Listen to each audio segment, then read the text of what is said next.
पुनर्विवाह है। जब आप जानती हैं तो फिर आप जिद क्यों कर रही हैं? बच्चों की खातिर और आपकी खातिर भी।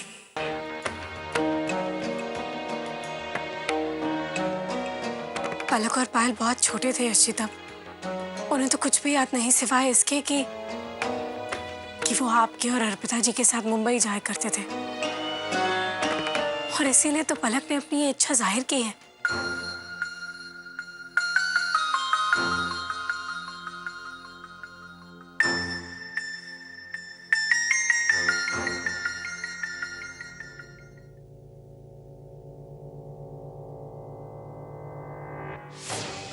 देखिए यशी, आप और अर्पिता जी कितने खुश लग रहे हैं। इस तस्वीर में खुले आसमान में शायद तारों को देख रहे हैं ना आप दोनों। और ये पलक के साथ मिलकर अर्पिता जी ने कितना प्यारा घरौंदा बनाया है, और इसमें आप उसी घरौंदे को फूलों से सजा रहे हैं। आपके और अर्पिता जी के चेहरे पर मुस्कुराहट देखकर तो ऐसा लगा। आरती जी प्लीज बस कीजिए।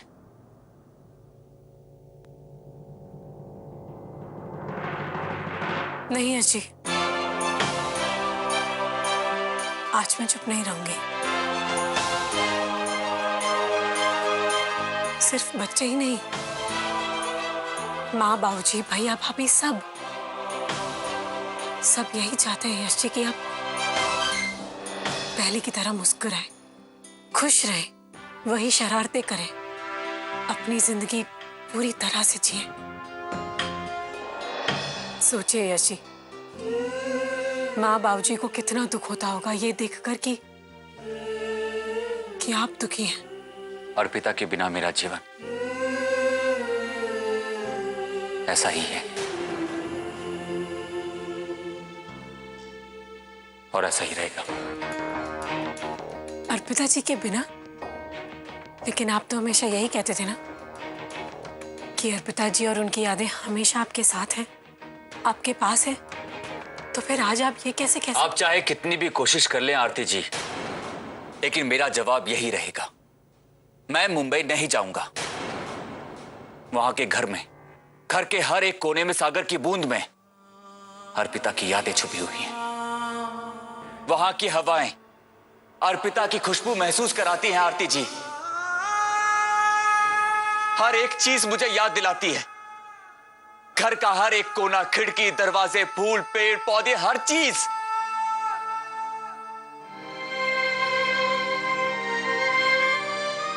तो फिर आप उन प्यारी खुशनुमा यादों को फिर से क्यों नहीं जीना चाहते?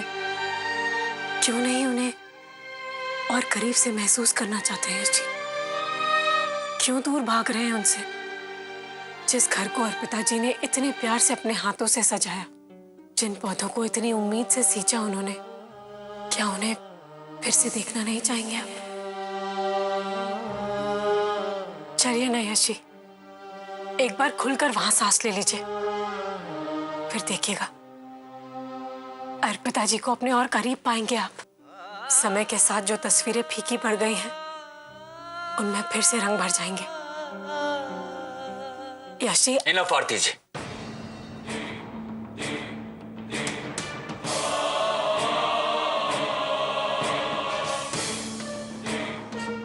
मैंने आपको यह हक नहीं दिया कि मेरे और अर्पिता के रिश्ते के बारे में आप कुछ बोलें।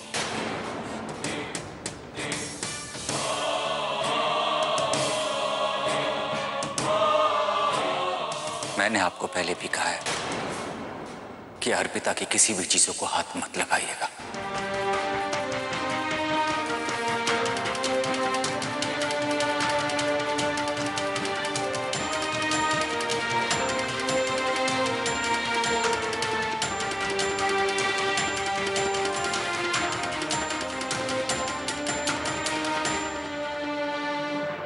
ये भी कोई बात हुई कि दोनों बहुएं घर से एक साथ बाहर नहीं जा सकती?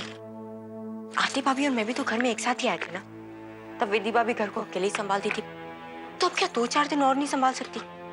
मम्मी जी को ना बस बहाना चाहिए मुझे टोकने का। अरे ये क्या कर रही हो परिधि बहू? ये नमक है, शक्कर नहीं। सॉरी बुआ जी, वो मेरा ध्यान नहीं रहा। हाँ, समझ सकती हूँ, बुरा तो लगेगा ही।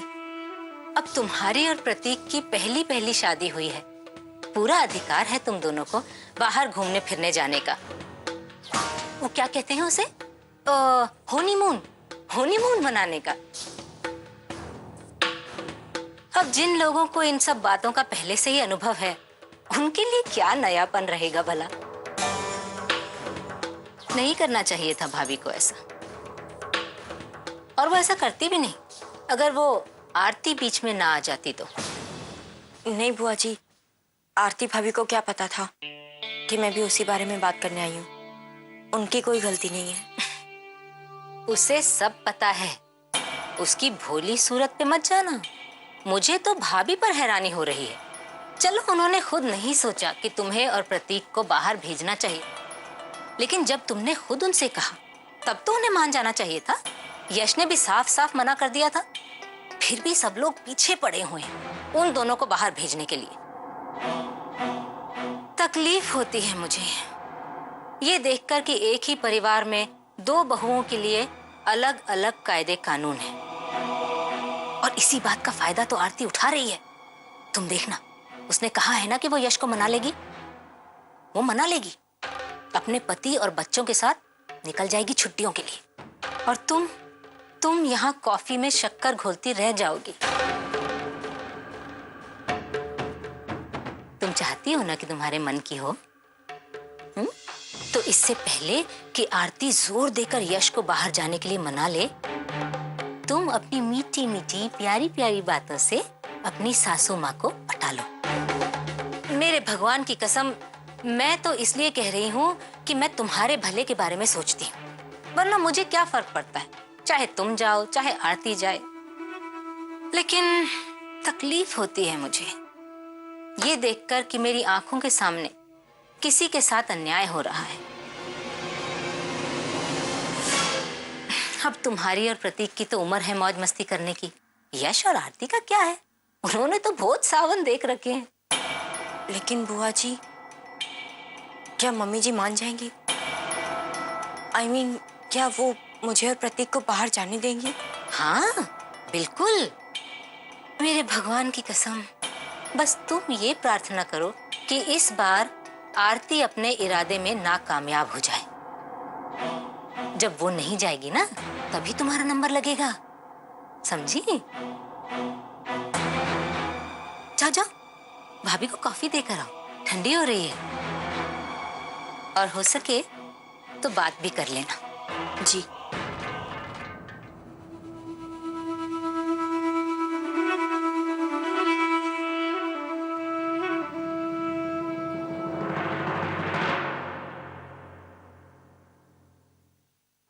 आरती बेटा। जी माँ। मैं तुझसे ही मिलने आई हूँ बेटा। मैं और तेरे बाबूजी जा रहे हैं। क्या बात है, यश जी ने मुंबई जाने से मना कर दिया है, इसलिए नाराज है? तो क्या नाराज होने वाली बात नहीं है माँ? सबके सामने झट से मना कर दिया, ना कुछ सोचा ना समझा। किसी की फीलिंग्स की कोई कदर नहीं है यश जी को। सच, बहुत जिद्दी है वो। वैसे जिद्दी तो तू भी कम नहीं है। ऊपर वाले ने तुम दोनों की जोड़ी अच्छी बनाई है। आप भी ना माँ, मेरा साथ देने के बजाय आप मुझे चिढ़ा रही हैं। चिढ़ा नहीं रही हूँ बेटा, बच्चों जैसी हरकतें तो तू कर रही है। यश जी बहुत समझदार और सुलझे हुए इंसान है, और हर इंसान में खूबियों के साथ कोई ना कोई कमी होती है। मुझ में भी है, तुझ में भी होगी। यश जी का स्वभाव थोड़ा अलग है, अपने बीते हुए कल से खुद को अलग नहीं कर पा रहे। लेकिन बेटा उन्हें थोड़ा समय दे, और मुझे इस बात का पूरा यकीन है कि जैसे वो आज तक तेरी हर बात मानते आए हैं ना, इस बात को भी मानेंगे। आप सही कह रही हैं माँ, मुझे उनसे इस बारे में अब कोई बात नहीं करनी चाहिए। उनको थोड़ा वक्त देना चाहिए मुझे। अब मैं अपने आप से इस बारे में कुछ भी नहीं बोलूंगी। ठीक है, लेकिन ऐसे मुंह लटका कर भी नहीं रहना। हाँ, चल मैं जाती हूँ, वरना तेरे बाबूजी कहेंगे कि माँ बेटी की बात ही खत्म नहीं होती है। ठीक है माँ।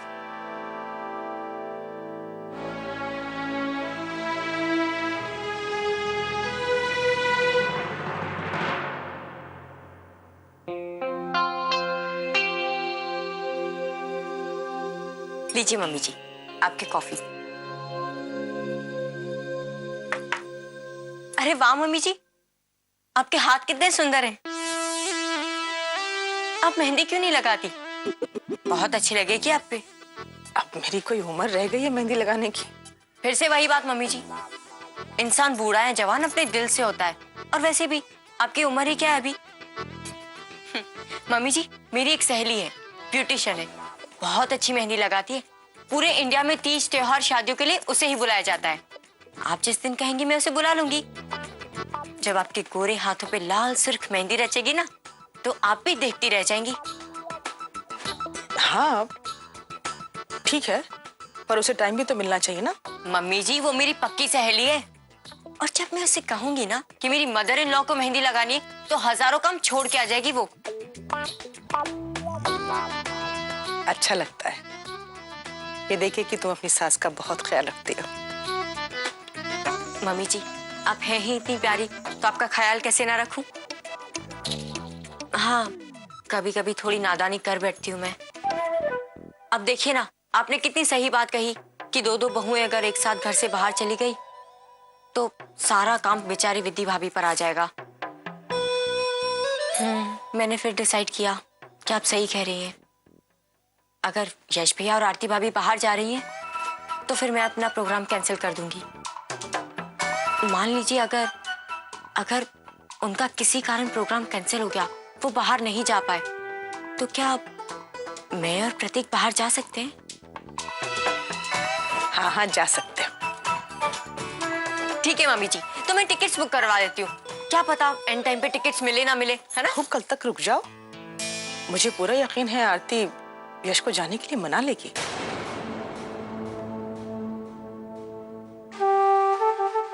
ये ले बहू, कॉफी में चीनी ज्यादा थी, अगली बार से थोड़ी कम डालना। जी।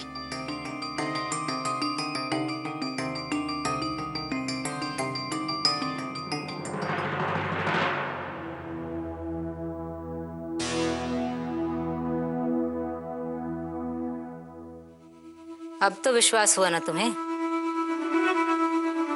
तुम्हारी प्यारी आरती भाभी ही तुम्हारे मुंबई जाने के रास्ते में सबसे बड़ी अड़चन बनके खड़ी है। एक तरफ वो है जिसने पूरे घर पर अपना जादू चला रखा है, और एक तरफ तुम हो जो अपने पति को भी काबू में नहीं कर सकती। बुरा मत मानना, लेकिन ये तो तुमने भी देखा होगा कि प्रतीक हमेशा आरती भाभी और यश भैया की बातें करता रहता है। तुम्हारी तो इतनी सी भी परवाह नहीं है उसे। कलयुग का लक्ष्मण है, लक्ष्मण। नहीं बुआ जी, ऐसी कोई बात नहीं है कि प्रतीक को मेरी परवाह नहीं है। वो तो बस हाथ कंगन को आरसी क्या, अभी दूध का दूध पानी का पानी कर लेते हैं। तुम रात को अपने पति को टटोलो, फिर हम लोग सुबह मिलते हैं। फिर मुझे बताना कि कौन सही था, तुम या मैं। मेरे भगवान की कसम।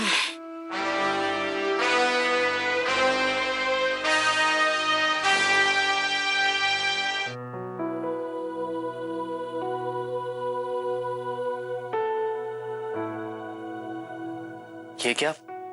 मुंबई जाने के लिए पैकिंग कर रही हूँ। तुम भी अपना बैग पैक करो। हाँ परी, लेकिन अभी माँ ने कहा ना कि दोनों बहुएं एक साथ नहीं जा सकती, नहीं तो प्रॉब्लम हो जाएगा। हाँ प्रतीक, लेकिन तुम हो ना मेरी मदद करने के लिए। प्रतीक, तुमने कहा ना मैं ऑडिशन दे सकती हूँ, तो फिर तुम मुझे मुंबई ले चलोगे ना प्लीज? चाहता तो हूँ, लेकिन कैसे पॉसिबल होगा ये परी? आरती भाभी को रोक के। और कैसे? क्या? हाँ, I mean, फिलहाल के लिए उन्हें रोक के। आरती भाभी तो बच्चों के साथ घूमने जाना चाहती है ना, तो वो तो कभी भी जा सकती है। पर प्रतीक, मैं तो ऑडिशन देना चाहती हूँ ना। अगर एक बार मेरे हाथ से ये मौका निकल गया तो फिर कभी नहीं आएगा।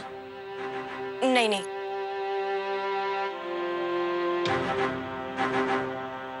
स्वीटहार्ट, लेकिन अब तुम्हें काम करने का मौका मिल रहा है और आरती भाभी और यश भैया को अपनी जिंदगी संवारने का एक चांस। और तुम तो जानती हो ना कि यश भैया तो आरती भाभी से बात भी नहीं करते हैं। तुम ये क्यों नहीं सोचती कि वो दोनों मुंबई जाएंगे, एक दूसरे के साथ समय बिताएंगे, तभी तो करीब आ पाएंगे ना। बस प्रतीक, जब देखो अपने भाई और भैया के बारे में ही सोचो। जब देखो आरती भाभी आरती भाभी। आरती भाभी बहुत स्मार्ट है, वो यश भैया को अपने करीब ले ही आएंगी। उसके लिए मुंबई जाने की जरूरत नहीं है प्रतीक। परी, तुम जानती हो कि मैं यश भैया और आरती भाभी के खिलाफ कुछ गलत नहीं सुन सकता, फिर भी। हाँ, पर मेरे साथ गलत होते हुए देख सकते हो तुम। मेरी अच्छी खासी जॉब छुड़वा के मुझे घर पे बिठा सकते हो तुम, लेकिन आरती भाभी को अपने हस्बैंड के साथ जॉब करने के लिए किसी ने मना नहीं किया। ऊपर से सब लोगों ने उन्हें जबरदस्ती की कि अपने पति का साथ दो। मेरे मुंबई जाने से सबको प्रॉब्लम है, पर आरती भाभी की टिकट्स भी बुक हो गई है ना प्रतीक। प्रतीक, ये सारी पाबंदियां मुझ पर ही क्यों है? पता है क्यों? क्योंकि तुम में हिम्मत नहीं मेरा साथ देने की। परी, तुम बात को कहीं से कहीं ले जाती हो, कुछ भी सोचती हो ना। तुमने जो समझना है तुम समझो, मैं तुमसे बहस नहीं कर सकता। बस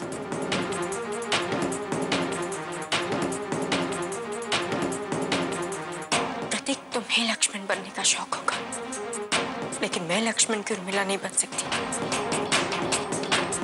मैं अपनी खुशियों को अनदेखा कर त्याग नहीं कर सकती। मैं मुंबई जाऊंगी, जरूर जाऊंगी।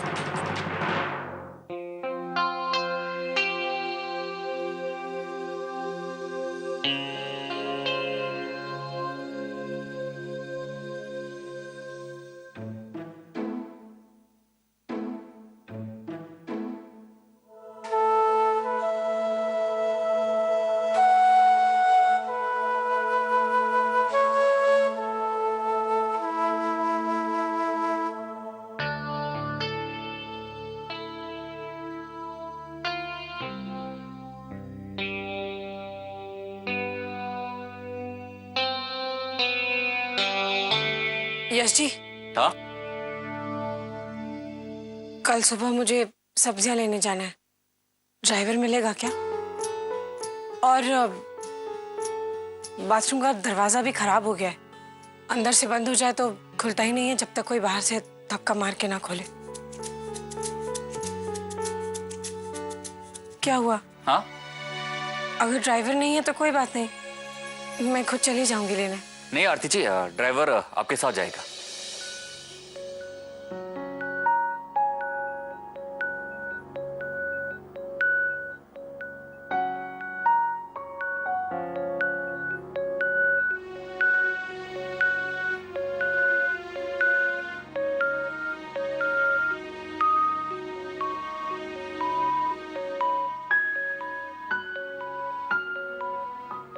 कुछ तो चल रहा है आरती जी के मन में, वरना ये इतना चुप नहीं रह सकती।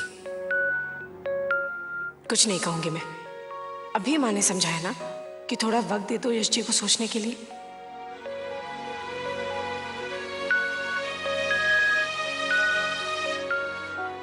वैसे आरती जी ने गलत नहीं कहा, उनकी एक एक बात सही थी। लेकिन मैं मुंबई नहीं जा सकता, कभी नहीं।